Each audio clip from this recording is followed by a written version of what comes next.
Another class of hormones, we spent a lot of time on the auxins, these other hormones I won't spend as much time on. Another class is known as cytokinins, and that name comes from its function as well. Cytokinins are basically involved in cell division. So these are a couple of the big ones, zeatin and kinetin. And the coconut's on here because it turns out that the so-called milk of a coconut is really rich in cytokinins. So early on, before purified chemicals were so important, people would just take coconut milk and use that as one of their laboratory ingredients. And they quickly figured out that had an important hormone role to play in plants. So achieve certain kinds of results. Cytokinins as well, not too far off from these basic metabolism molecules, ATP, AMP, these are involved in nucleotides, so they're DNA precursor molecules basically. And through the action of a couple of enzymes, not too far off, you get over to zeatin, one of our main cytokinins there. And cytokinins and auxins, in a lot of ways, are they're running at contrast purposes here. So the auxins are produced at the shoot tip and transported downwards. The cytokinins are produced at the root tip and transported upwards. So there's sort of a back and forth of these two molecules, sets up a gradient to sort of communicate to the whole plant how far you are from the growing tips at either end. So cytokinins and auxins, and you might imagine they're giving much different results depending on which one of these is more abundant. So cytokinins, one of the big reasons that it was named, this class of molecules was named in the first place, was that they promote cell division. So if you wanted to culture some cells in a jar or an agar like this, you would add some of these hormones to encourage these little bits of leftover leaf tissue or whatever you've got to encourage them to grow as though they were part of a whole plant. Cytokinin was important, had an important job for that. And it actually turns out that cytokinins and auxins are in this kind of careful balance. So this is a variety of different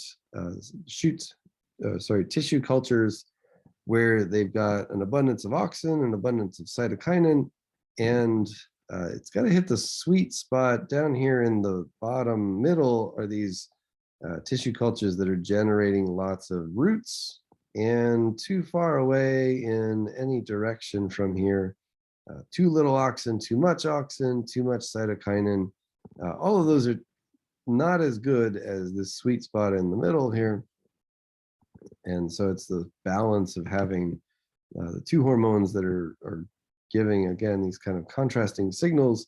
If they're balanced just right, then you get the output that you want, which is a piece of mass of tissue that's starting to develop and differentiate as a plant. Another category, the gibberellins, I mentioned these at the beginning of this topic, had that role in artificially inducing grapes to grow big and lush. We saw gibberellic acid as one of the important signals for seed germination in the lab where we did seed germination. This actually was isolated from a fungus. And so I've actually shown you an image here of this disease that is caused by this fungus called Gibberella. So Gibberella is a genus of fungus that infects plants, and it has this phenotype. It's a particular kind of disease that you can get in organisms that are infected by the fungus. So again, scientists figured out that connection. There was kind of an odd growth result that you got from having this gibberellic acid present. And then that was the start of studying this and figuring out what else it could do. The other class of hormones, another one known as abscisates. So abscisic acid is kind of the most basic one of this category. And it has a role here, as you can see, in wilting of leaves. So inhibits growth in leaves. And gibberellic acid and abscisic acid, similar to what we saw with the auxin cytokinin, this one is a pair of hormone types that kind of work against each other. So gibberellic acid promoting one kind of growth, abscisic acid a different kind of growth. So as example here in seed germination, gibberellic acid is a promoter of seed germination, and abscisic acid is a molecule that will kind of defer seed germination. So again, you can imagine the situations where sometimes it's a good idea to germinate, sometimes it's a good idea to not germinate. And so having the right connection between the environment and the chemical signals, that's something that really benefits the plant if they can figure that out. Another kind of molecule, ethylene. This is a hormone that actually functions as a gas. So ethylene, as we'll see, is involved in fruit ripening. And if you ever put some fruits in a bag to help them ripen, this is what you're actually enriching for. So if you take a banana, an unripe banana, and put it inside a paper bag, it'll ripen a lot faster, because what happens is that fruits, as they're ripening, they release some ethylene gas, and it sort of cascades into producing more and more of itself as a signal to more and more ripening. So if it stays in the bag, if it doesn't have room to diffuse out into the full room, the atmosphere, it builds up in that paper bag, then it actually gives a stronger signal to the fruit, say, okay, we're definitely ripening here. In nature, this has a nice effect if you've got fruits ripening next to other fruits. Helps them to synchronize more, so you have a unified display of lots of ripe fruits of the same species at the same time. Helps them to make sure all the fruits are on the same page. So the process of ripening, I think, is worth thinking about as well. What do we mean when we say that fruits ripen? There's a lot going on, and this is also a good illustration of how it's beneficial to have a hormone. So hormone is a way to have one signal that can get you lots of different outcomes. So the one hormone in this example is ethylene. This is ripening of fruits in tomatoes, and lots of different changes happen as a result of the ripening process. So ethylene causes a change in color. We saw early on, we talked about plastids and this change from the green chloroplast into a red chromoplast. So changing the relative abundance of pigments turns this from a green photosynthetic fruit into a red animal attraction fruit.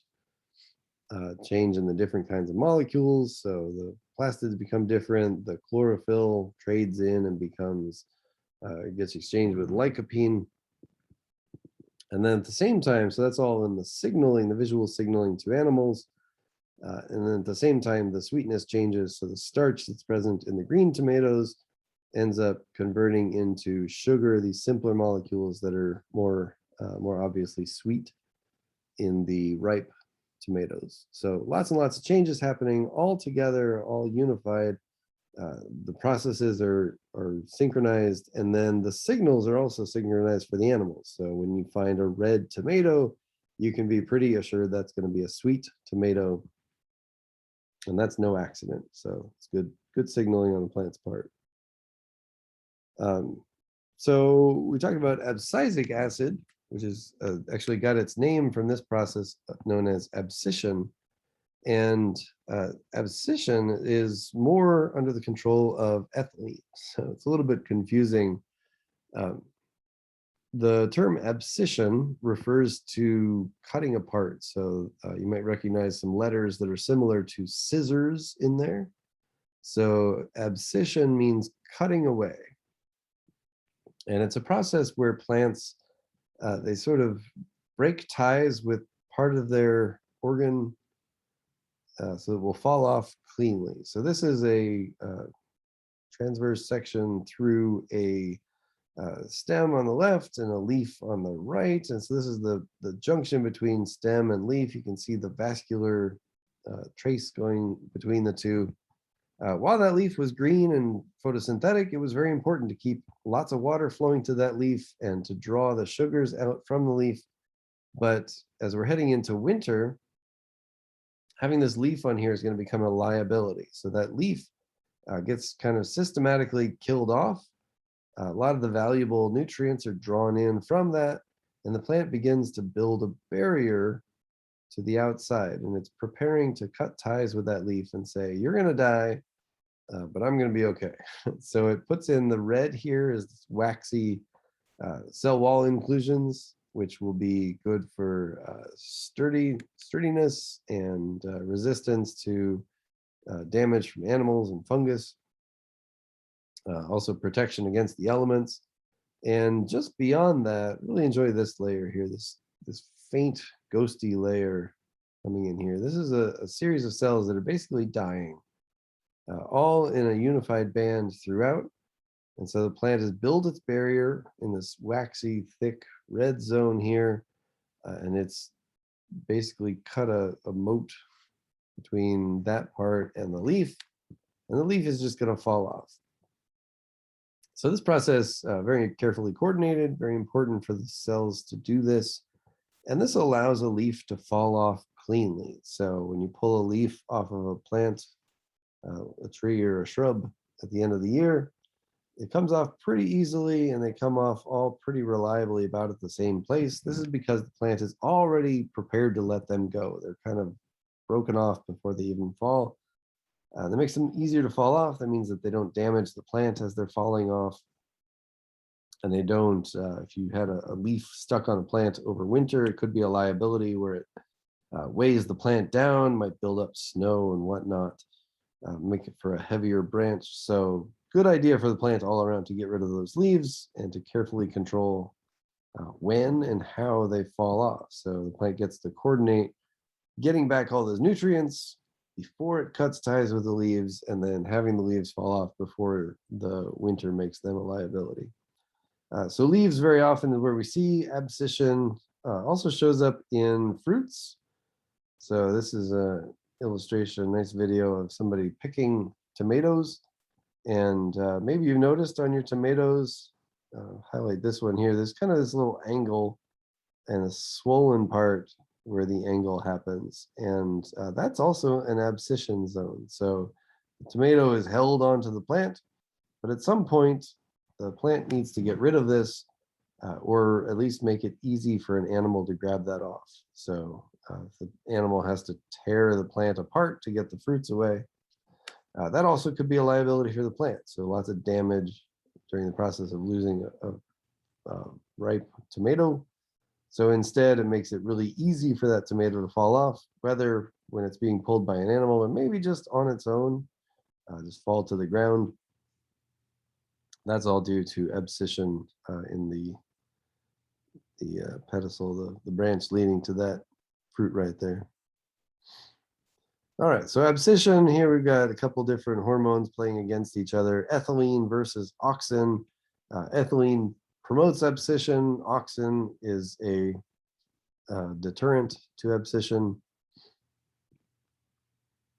And lots of different beneficial reasons to have abscission, the particular timing, a particular location. So this was found kind of interesting.